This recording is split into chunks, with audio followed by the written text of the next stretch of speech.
Mr. President of the United Nations General Assembly, Mr. Secretary General, Head of the State and Government, Excellencies, I am honored to address you today on behalf of the Filipino people on the 75th anniversary of the United Nations.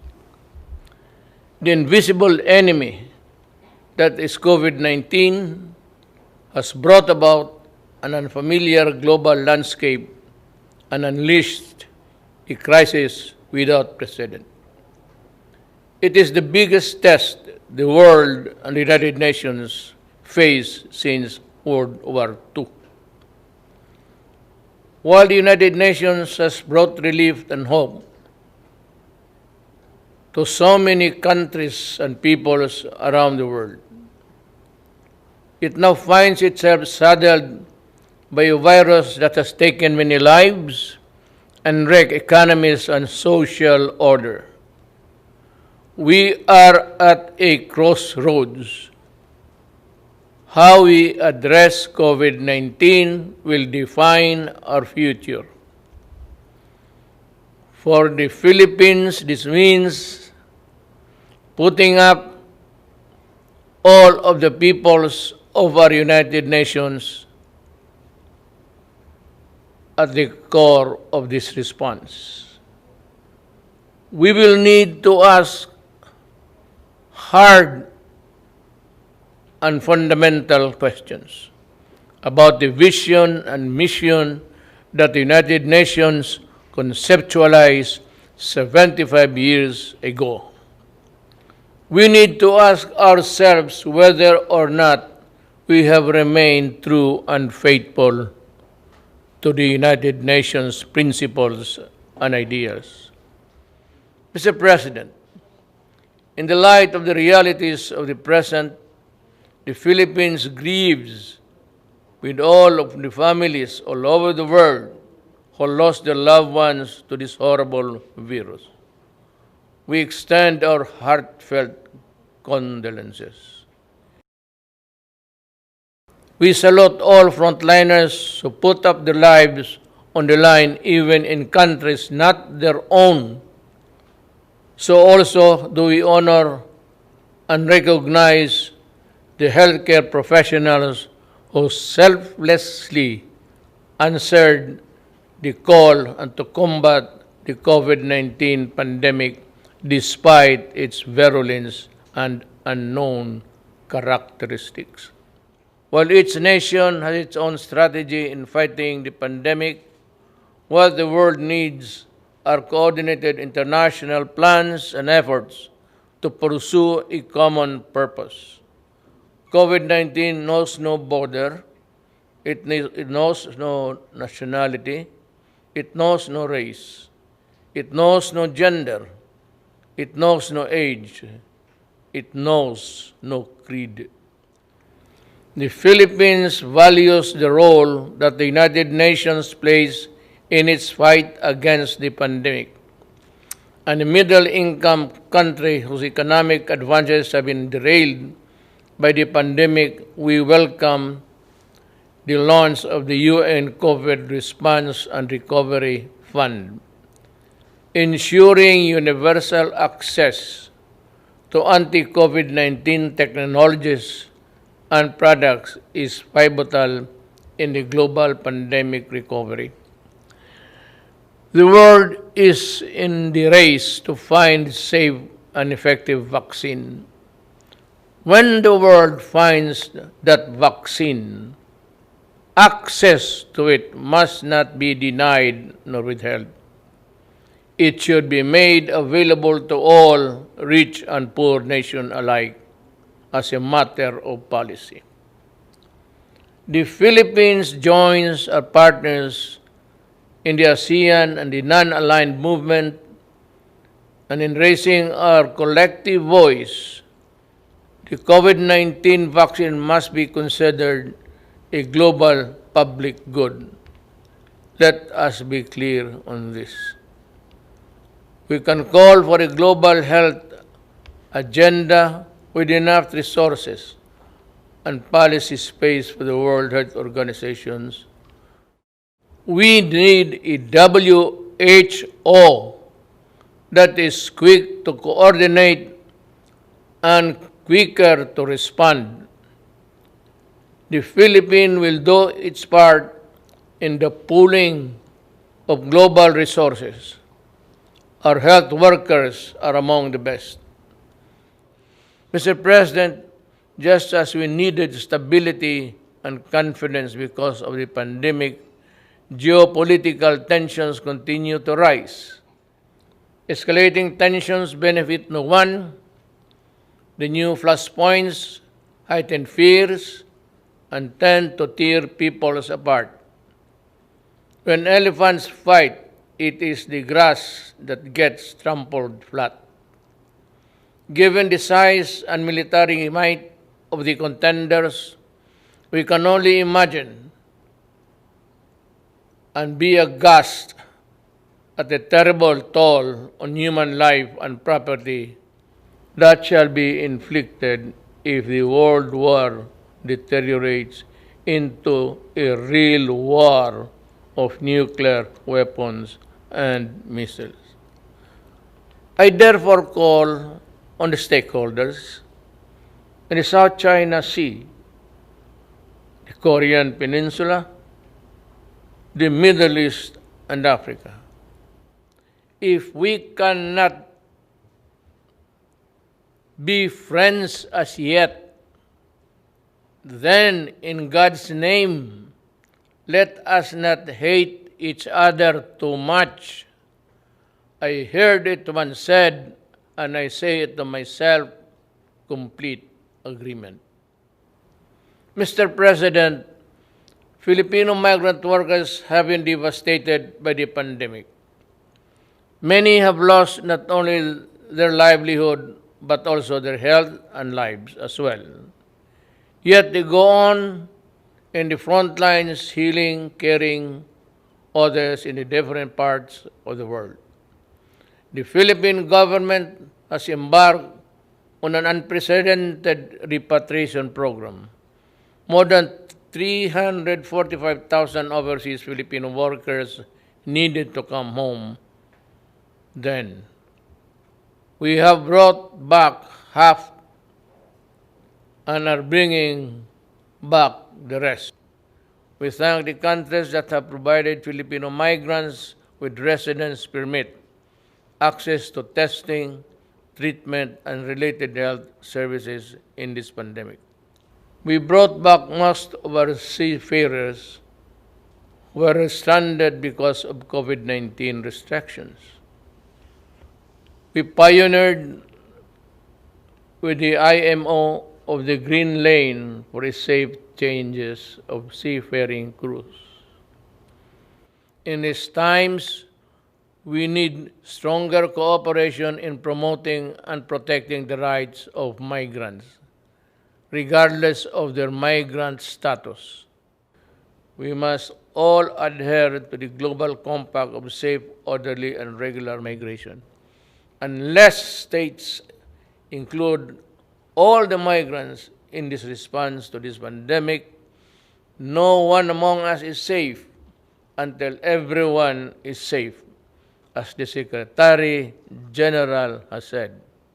With the poverty rate reduced at 16.6% and a sustained economic growth of 6.4%. Between 2010 and 2019, the Philippines was on track to becoming an upper middle income country by the end of 2020. But the pandemic has placed our economy in recession. Despite this downward pressure on growth, the Philippines remains committed to the Sustainable Development Goals. Mr. President, the same urgency needed to fight COVID-19 is needed to address the climate crisis. This is a global challenge that has worsened existing inequalities and vulnerabilities from within and between nations. Climate change has worsened, and the ravages of pandemic. People in the developing countries like the Philippines suffer the most. We cannot afford to suffer more. The Philippines joined the Paris Agreement to fight climate change. We call on all parties, especially those who have not made good their commitment to fight climate change, to honor the same. We call on all parties to strengthen communities and peoples for preparedness and resilience. We're talking about mankind and Earth, our one and only home. Mr. President, the Philippines will continue to protect the human rights of its people, especially from the scourge of illegal drugs, criminality, and terrorism. A number of interest groups have weaponized human rights, some well-meaning, others ill-intentioned. They attempt to discredit the functioning institutions and mechanisms of democratic country and a popularly elected government which in its last 2 years still enjoy the same widespread approval and support. These detractors pass themselves off as human rights advocates while preying on the most vulnerable humans, even using children as soldiers or human shields in encounters. Even schools are not spared from their malevolence and anti-government propaganda. They hide their misdeeds under the blanket of human rights, but the blood oozes through. To move forward, open dialogue and constructive engagement with the United Nations is the key, but this must be done in full respect of the principles of objectivity, non-interference, non-selectivity, and genuine dialogue. These are the fundamental basis for productive international cooperation on human rights. Mr. President, terrorism looms large. As I said at the Aqaba process, the Philippines will do everything and partner with anyone who would sincerely desire to protect the innocent from terrorism in all its manifestations. The Marawi siege, where foreign terrorist fighters took part, taught us that an effective legal framework is crucial. Our 2020 Anti-Terrorism Act shores up the legal framework by focusing on both terrorism and the usual reckless response to it. Its enactment was done pursuant to our commitment and the strict adherence to the relevant Security Council resolution and the UN Global Counter-Terrorism Strategy. Most importantly, we remain committed to rebuild the stricken community and address the root causes of terrorism and violent extremism in my country. We must remain mindful of our obligation and commitment to the Charter of the United Nations, and as amplified by the 1982 Manila Declaration on the peaceful settlement of international disputes, the Philippines affirms that commitment in the South China Sea in accordance with UNCLOS and the 2016 Arbitral Award. The award is now part of international law, beyond compromise and beyond the reach of passing governments to dilute, diminish, or abandon. We firmly reject attempts to undermine it.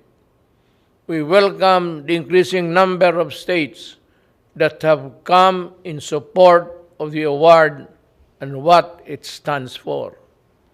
The triumph of reason over rashness, of law over disorder, of amity over ambition. This, as it should, is the majesty of the law. Mr. President, the global health crisis has further complicated the global security environment. But no aspiration nor ambition can justify the use of weapons that destroy indiscriminately and completely. There is no excuse for deaths that a nuclear war could cause, nor the reckless use of chemicals and biological weapons that can cause mass destruction. These weapons of death put us all at mortal risk, especially if they fall into the hands of terrorists without a shred of humanity in their soul. We can call all member states to fully implement the Nuclear Non-Proliferation Treaty and the Chemical and Biological Weapons Convention. I have asked the Philippine Senate to ratify the treaty on the prohibition of nuclear weapons, and importantly, we were among those to sign it first. Mr. President, the Philippines has a long history of opening its doors to the refugees. From the White Russians following the 1917 revolution and the European Jews in the Second World War and the Vietnamese in the late 1960s and the Iranians displaced by the 1979 revolution, among others. The Philippines continue to honor this humanitarian tradition in accordance with our obligation under the 1951 Convention of the Status of Refugees and the 1967 Protocol. But lest we forget, helping the most vulnerable, those displaced by conflict, persecution, and political instability is a shared responsibility of all countries. As I have said many times, the doors of the Philippines are open, as they have always been, to everyone fleeing for safety, such as the Rohingyas. In the face of mounting refugee crisis worldwide, let us work together towards ending the conflicts and conditions that force people to flee their homes. Mr. President, as our societies become more diverse yet interdependent, social cohesion issues come to the fore. Mutual understanding always accompanied by mutual tolerance between those of different faiths and cultures is the only foundation of societies at peace with itself and all others. Finally, I express gratitude to the gallant peacekeepers, including our own, who advance the cause of peace in the most difficult situations. From the Golan Heights in the Middle East to Liberia in West Africa, Filipino peacekeepers put themselves in the front line between the vulnerable and those who seek harm. We are committed to increasing Philippine footprint in UN peacekeeping operation with increased participation of women. Again, Mr. President, to defeat COVID-19 pandemic and other challenges, we must work with seamless unity, which demands complete mutual trust and the conviction that we will win or lose together. We cannot bring back the dead, but we can spare the living, and we can build back better, healthier, and more prosperous and just societies. To this end, we rededicate ourselves to the multilateralism. The UN remains humanity's essential organization, but it is only as effective as we make it. To make significant changes, we need to be bold. We need the same collective courage that finally made the United Nations a reality 75 years ago. We need to act on long-standing recommendations to improve the Security Council's composition and the working together and working methods, to strengthen the role of the General Assembly and to streamline the processes and the operation of the UN. Indeed, to be ready for the new global normal, it cannot be business as usual for the UN. Let us empower the UN, reform it to meet the challenges of today and tomorrow. Let us strengthen it so it can fully deliver its mandate to maintain peace and security, uphold justice and human rights, and promote freedom and social progress for all. After all, we are the United Nations. Thank you.